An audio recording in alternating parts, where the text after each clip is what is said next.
Welcome back, everybody, to another episode of DGS. We are about to go and point out a contradiction in Mr. Eggman. Well, I can't say Cloudgree's name for some reason, but Cloudgree, last testimony, because obviously we pointed out that his whole thing was a big lie, and now we have to figure out the inconsistency that was visibly shown, that was visible, or read in his testimony. So our choices are right now, what he should know about: the third pistol, the small window, the blood on the coat. So let's point out. You know, I feel like it doesn't. I don't know. So two of these answers feel like you could answer with either one of them, and it'll still lead to the right one. But let's go with the blood on the coat. It's true that there's blood on Gina's coat. Yes, the back splatter made quite a gaudy stain. But how do you know that? As I said already, I saw it through the small window in that... There was no small window yet! The most important point here isn't that you lied. What really matters is, how were you able to come up with that lie? I assure you, I don't know what you mean. In that case, let me ask you this. How is it, Cloudgree-san, that you knew about it? That there was a small window in the storeroom door, I mean. Huh? That goes without saying. How did you know? What is it? What's got you shocked into silence all of a sudden? The window wasn't made until after the murder. After losing sight of the two thieves, I returned to the shop and... An investigator from Scotland Yard arrived immediately. Right after that, the pawn shop underwent the usual police investigation. Isn't that right, Detective Gregson? Well, that's, true. There was a large number of unredeemed pawn items in that shop in order to investigate them, in the shop. In order to investigate them all, we were ordered to have officers working there in shifts. And, naturally, Cloudgree-san couldn't enter the crime scene during that time. So how did he find out? So, as I said, you shouldn't know anything about that window, which would make it completely impossible for you to testify about it.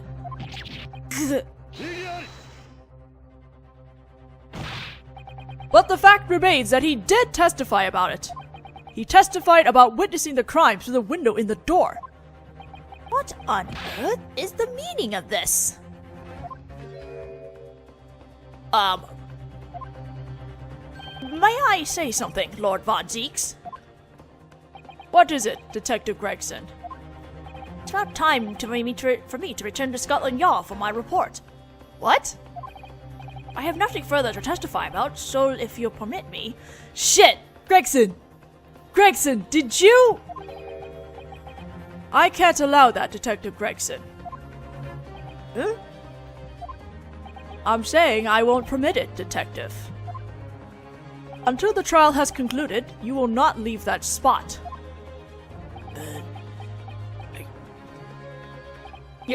Yes, sir.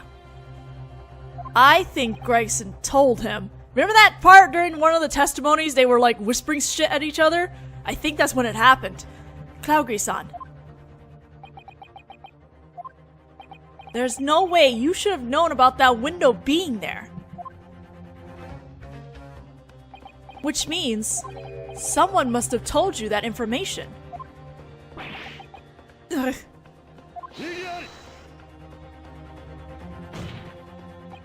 Defense.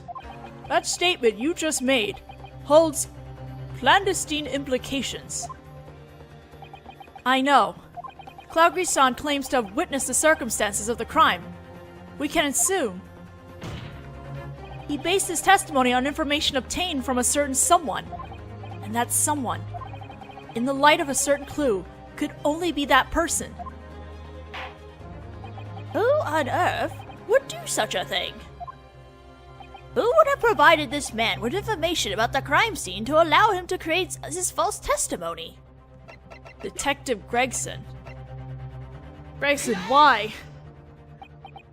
It would be you, wouldn't it, Detective Gregson? Me?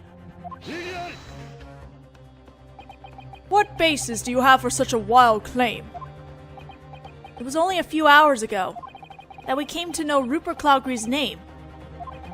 That occurred in the middle of today's trial. At the earliest, it was just after the 1-hour recess during the cross-examination. The bailiff set out for the city telegraph office and summoned this man. Cloudgree-san should have been completely in the dark until that very moment. He should have had no idea that he was going to end up on the witness stand. So, at that point, his knowledge of the small window should have been... Right, there's a good chance that it was non-existent. And when he took the stand, Cloudgree-san knew that he was being accused of being the third intruder. That's when you're saying that this man obtained that information to protect himself, to create this false testimony. Yes. There was only one person involved in the investigation of this case to have direct contact with him. And that was Detective Gregson. What? That's ridiculous! I wouldn't be caught dead slipping information to this man. For starters, I have been summoned to the judge's chambers during the recess. That is indeed true. He filled me in on what had happened at the pawn shop. In other words, these two weren't able to meet until the trial reconvened. It would have been impossible for them to hold any sort of discussion while on the witness stand. That's exactly what happened, though! Now that you mention it, I think I just remember something. What is it, Iris-chan? Earlier, there was just that one time when Jeannie was testifying, remember? Yeah, come to think of it, you're right. When the bailiff headed out to the crime scene to recover Mangodal's music box. That's right. During that testimony. There was something going on that I couldn't help wondering about. Detective Gregson and Cloudgree were discussing something.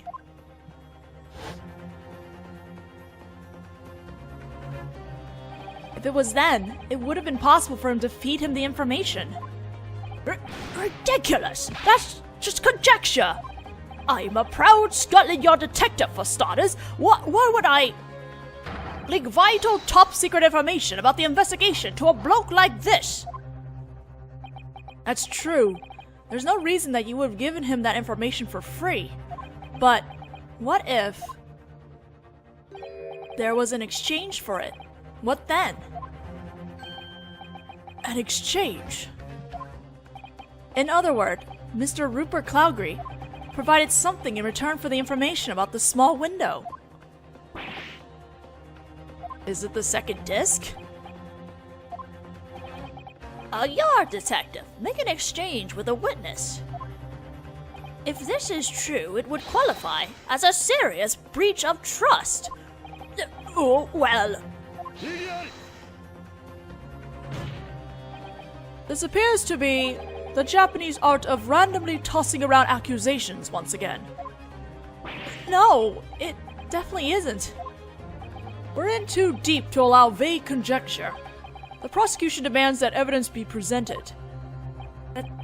Evidence? What in blazes could the detective possibly have needed from this witness? Present evidence that indicates the nature of their exchange. If Detective Gregson made an exchange with Cloudgree, the only thing Detective Gregson possibly could have wanted was that. Naruhodo-kun, are you thinking of... Yeah, we might finally be able to tie up all those loose ends. In that case, the court requests the defense to present some evidence that indicates that the detective exchanged for that piece of information. Let's present the music box disc. Detective Gregson, You're investigating another important case behind this murder, aren't you? What's it to you? The matter that you're secretly investigating wouldn't happen to be this one featured in this newspaper article, would it? The one in which Great Britain's top secret correspondence information was leaked to enemy nations. How did you... Earlier today, the music box that Mengadol left behind was discovered. It's a special music box that plays 2 discs at once. And those 2 discs possibly have the secret international correspondence information engraved on them.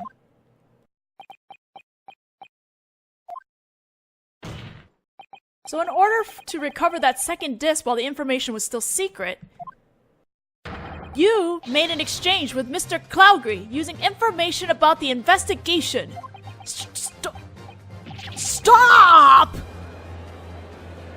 Too late, Gregson, we got you. Why, Gregson? Order! On the day of the murder, we met you at the pawn shop. You said this.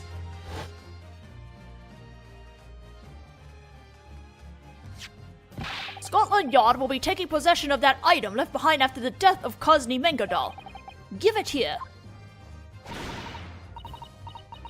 You better not give it to him, Naruhodo. That belongs to me. Sorry to have to tell you this, young lady, but all of Mengadol's possessions are being confiscated as evidence.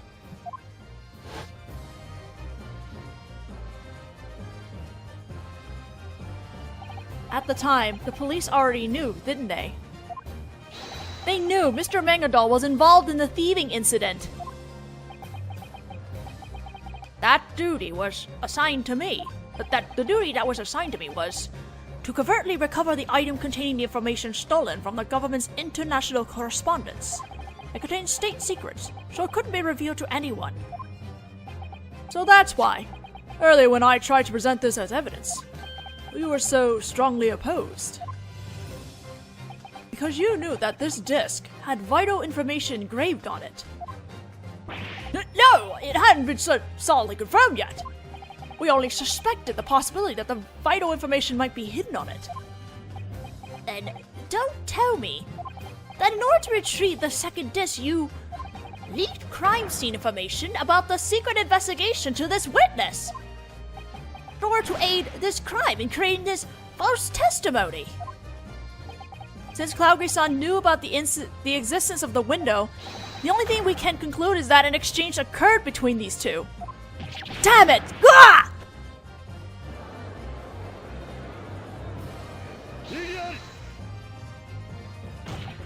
Let's suppose for a moment that that outrageous claim is true.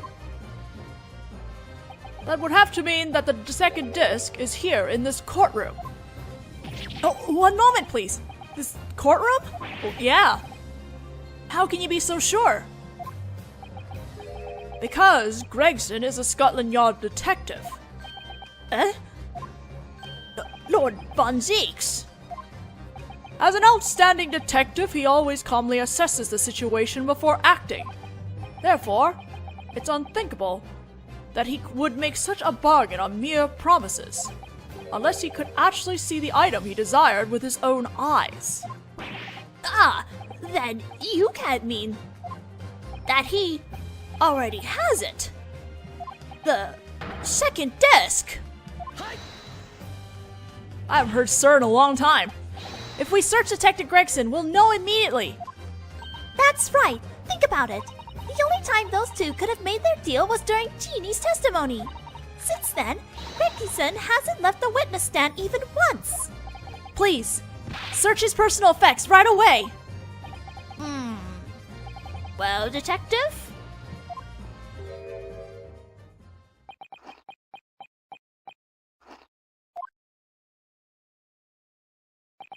I think these one-sided claims are an insult against the police. However, if it will dispel your baseless doubts, I will gladly submit to an investigation. Really? What? He'll submit to an investigation? I'm sure you're already aware of this, exchange student. But this is a declaration of war against Scotland Yard.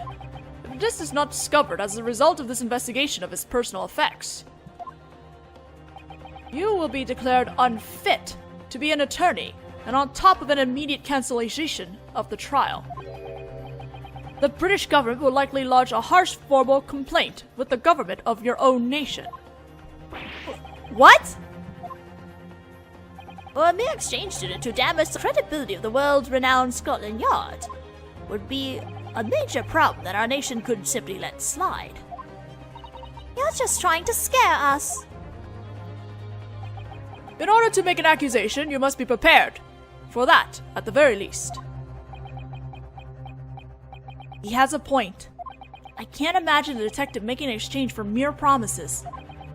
The detective must have received the disc from Cloudgree, but I've got this nagging feeling. Our court will now hear the defense's final answer. Yes, Your Honor. Will the defense formally request an inspection of Detective Gregson's personal effects? Request an inspection of the detective, an inspection of someone else, or forget the request. Gregson was a little bit too forward about being examining, so he probably doesn't have it on him anymore, even though he didn't move from the stand. There are still other people on the stand though, and there's potentially a chance that he might have given it to someone else at some point. So we're gonna go with that. Inspection of someone else. The defense will request an inspection of personal effects. You're serious? Have it your way. That decision of yours is a perfect example of Japanese hard-headedness. You'll simply have to learn the consequences the difficult way. Alright, I'll neither run nor hide. Very well. In that case, bailiff, gather up the detective's personal... The weak slap! The one the defense is requesting a search of is not Detective Gregson. What? Ridiculous! Your accusation was against me, was it not? We would like to request a search of a different person. What are you babbling about? You're making no sense! Who would ever permit such a nonsensical search? Yeah, well, you're getting riled up over it. That's enough!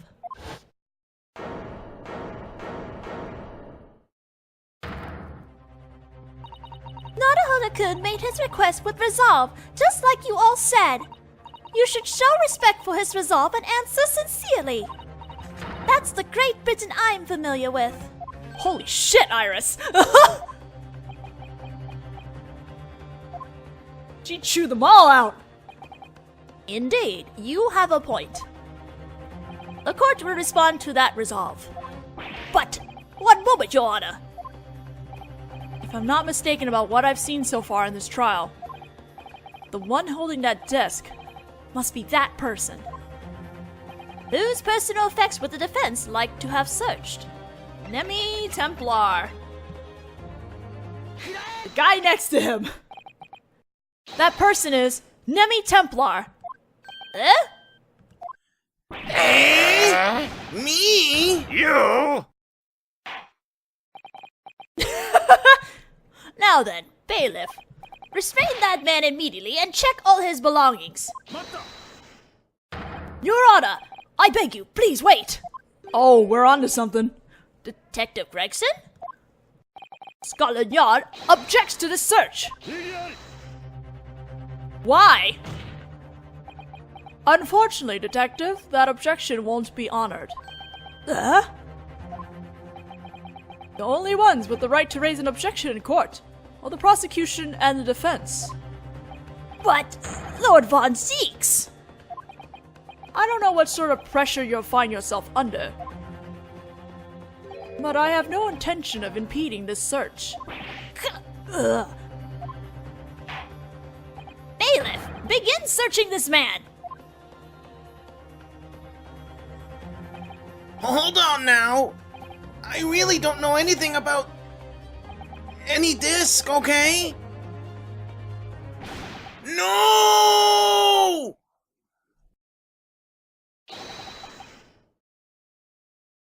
Ah! In the witness's jacket pocket. What's this? Well, we called it. That's... The other disc, huh? I don't know anything about it.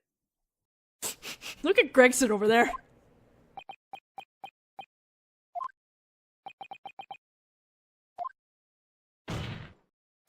That's the second disc left by Mr. Mangadal. Isn't that right, Detective Gregson? Ugh. Nah! This is getting so intense. Order! Order! Order! What is this? Well, what the hell? Seriously, what the hell is this? I never seen it in my life. And that's the truth! Just one moment, please. What on earth is the meaning of this? The one who made the exchange with this witness was... the detective, right? I don't think there can be any mistakes in that. Any mistake in that? I don't think there can be any mistaking that.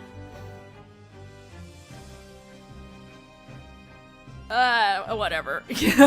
Then why? Why does this man have the disc the detective took? Detective Gregson really is calm most of the time, and doesn't do anything thoughtless. But there was just one thing earlier that seemed awfully unnatural. Unnatural? This happened during Cloud-Grisan's cross-examination. Cloud-Grisan, when you left the shop, you had it in your pocket. The second disc, isn't that right? I don't intend to admit anything. That's when Detective Gregson forcefully grabbed Nemi-san, who was beside him. That's right. I mean, I thought my head was gonna pop right off. If only I'd have been born a Tully instead. That's what I was thinking just then. What in the world was going on? Don't ask me. Suddenly he just grabs me lapels and starts shaking me like mad. Going on about why didn't you mention the third pistol? He was screaming right in my ear. Me head's still pounding.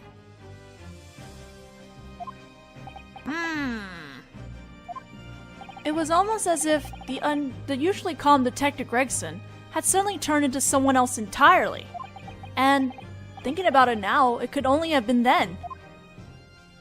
That Detective Gregson was able to hide the disc he had. What? He hid the disc? Ugh. But I still don't understand. If the detective had managed to recover the disc he'd been after, then why wouldn't he have hidden it in someone else's pocket? This is a courtroom. He should have presented it as evidence. Apparently, the detective couldn't do that. Why not? Detective Gregson's duty was as he himself stated previously. The duty that was assigned to me was to covertly recover the item containing the information stolen from the government's international correspondence. It contained state secrets, so it couldn't be revealed to anyone. Covertly? It was information from the British government's top secret correspondence. Apparently, it would have been troublesome for them if it had been presented in court as evidence. Is that correct, Detective Gregson? I acted on the orders of the English government. I cannot answer that question. On the off chance that your personal effects were searched, you looked for an opportunity to hide the disc that you just obtained from the witness somewhere. Oh, so you mean...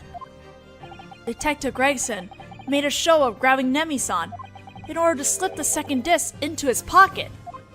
He made a show of grabbing him?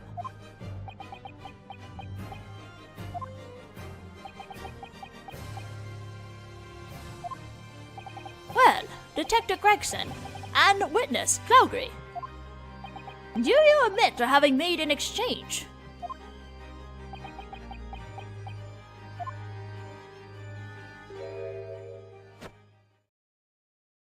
God damn it! Admit it. Are you talking to me? Yes, you bastard! Clogry-san? That Oriental is free to think whatever he likes. However, there is no proof that I gave the president. There is no proof that I gave the detective the disc. But then, there's no way to explain how you know about the window at the crime scene. I have no obligation to explain anything, you see. Eh? I gave false testimony. I admit that and accept my punishment. But that is all. Murder, government information, and making deals, was it?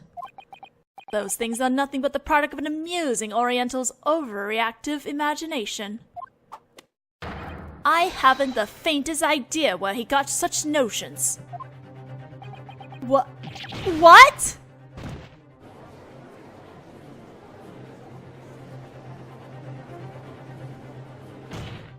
Then, Detective Gregson, what about you? Do you admit the fact that you made an exchange with Clogry-san? Ladies and gentlemen of the jury, as a Scotland Yard detective, just allow me to say this. I acted for the sake of our proud nation, Great Britain, and for the sake of justice. This ain't justice! So, as a representative of the English citizens, I ask you also to bring us a verdict that does us proud.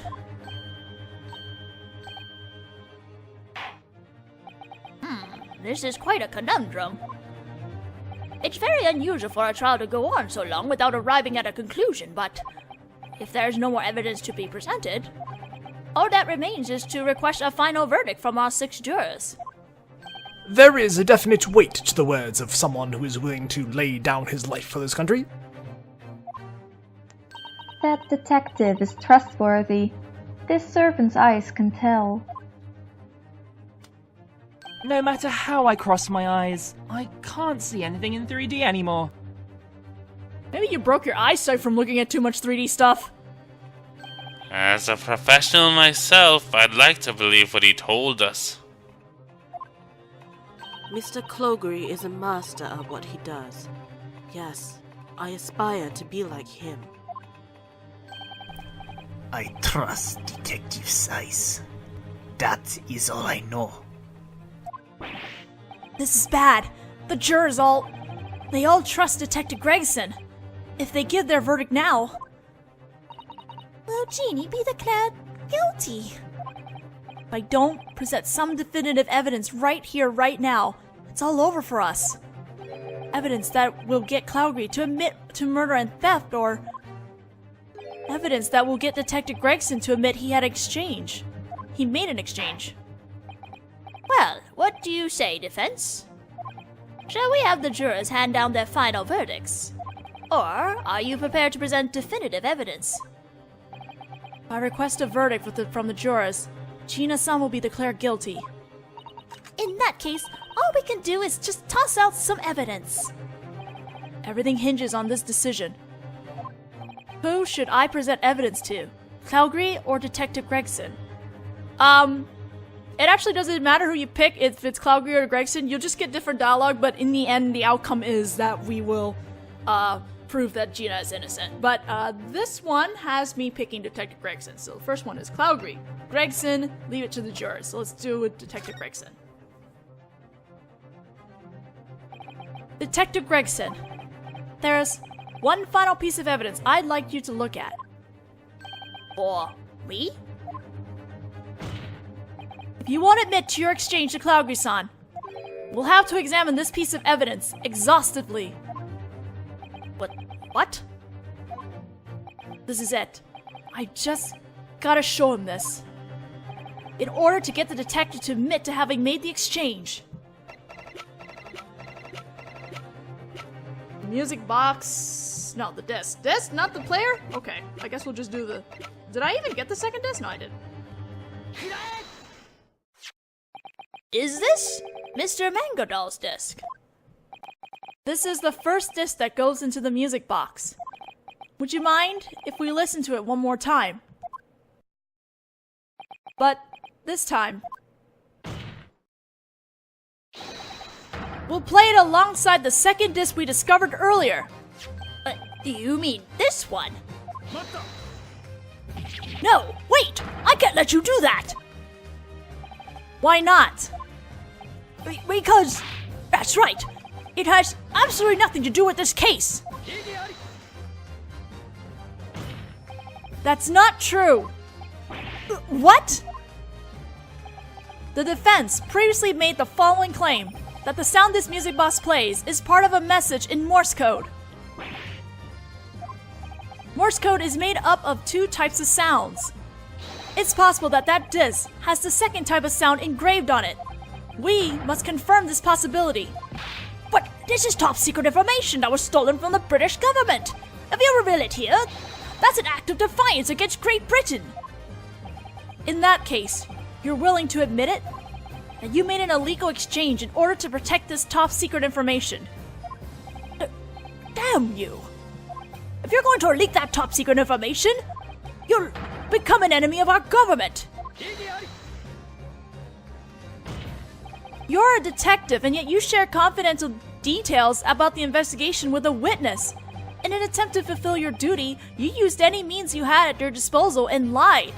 In a situation like this, I'm also forced to use any means at my disposal. What? If it's to protect my client, I'm prepared to make any enemy I must. Broke's like, oh, this is a good show. Let's get a drink. Your Honor, please. We must check to see what that music box will play right now. Lord Von Six, please, please stop him.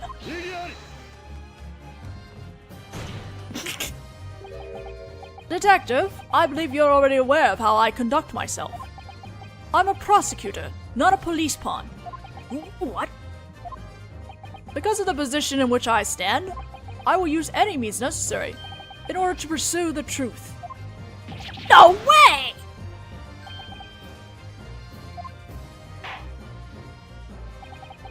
I understand everyone's position. In accordance with the defense's request, let us once more listen to the sound that this music box will make. What will happen when we put both discs in and play them at the same time? I love this picture! This is like the best picture right here. Okay, we will play this music box disc in the next video because we are slightly over time now, so we hopefully, I'm saying 2 more videos will be done with this case. But God, we're almost done! I'll see you guys then!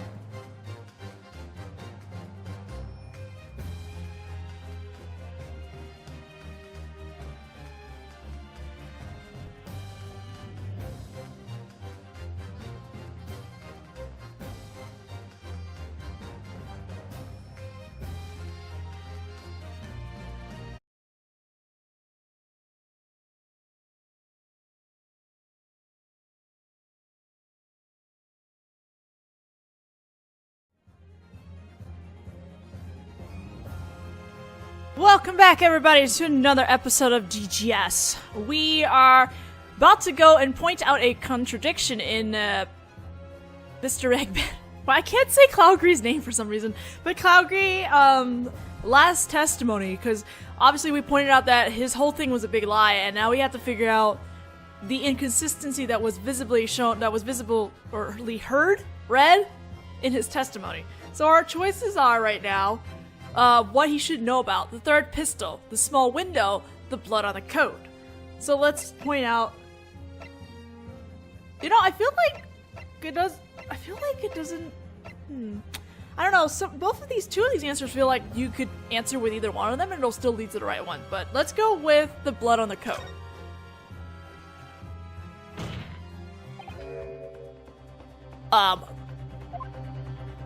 May I say something, Lord Von Zeeks? What is it, Detective Gregson? It's about time for me to return to Scotland Yard for my report. What? I have nothing further to testify about, so if you'll permit me... Shit! Gregson! Gregson, did you... I can't allow that, Detective Gregson. Huh? I'm saying I won't permit it, Detective. Until the trial has concluded, you will not leave that spot.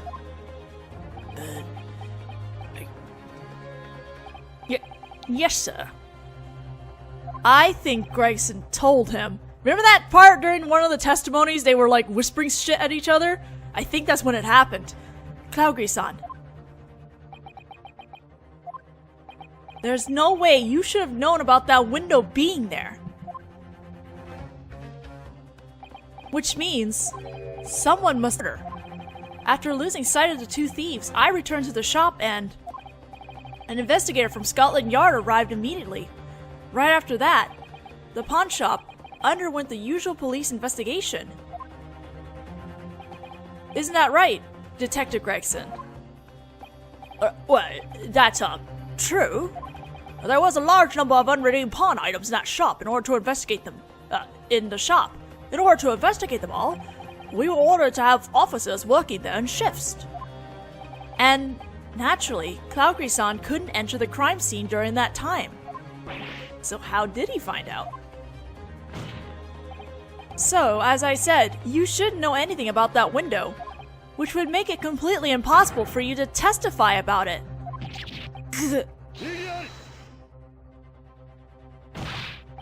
But the fact remains that he did testify about it.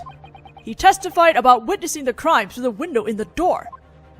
What on earth is the meaning of this? I've told you that information.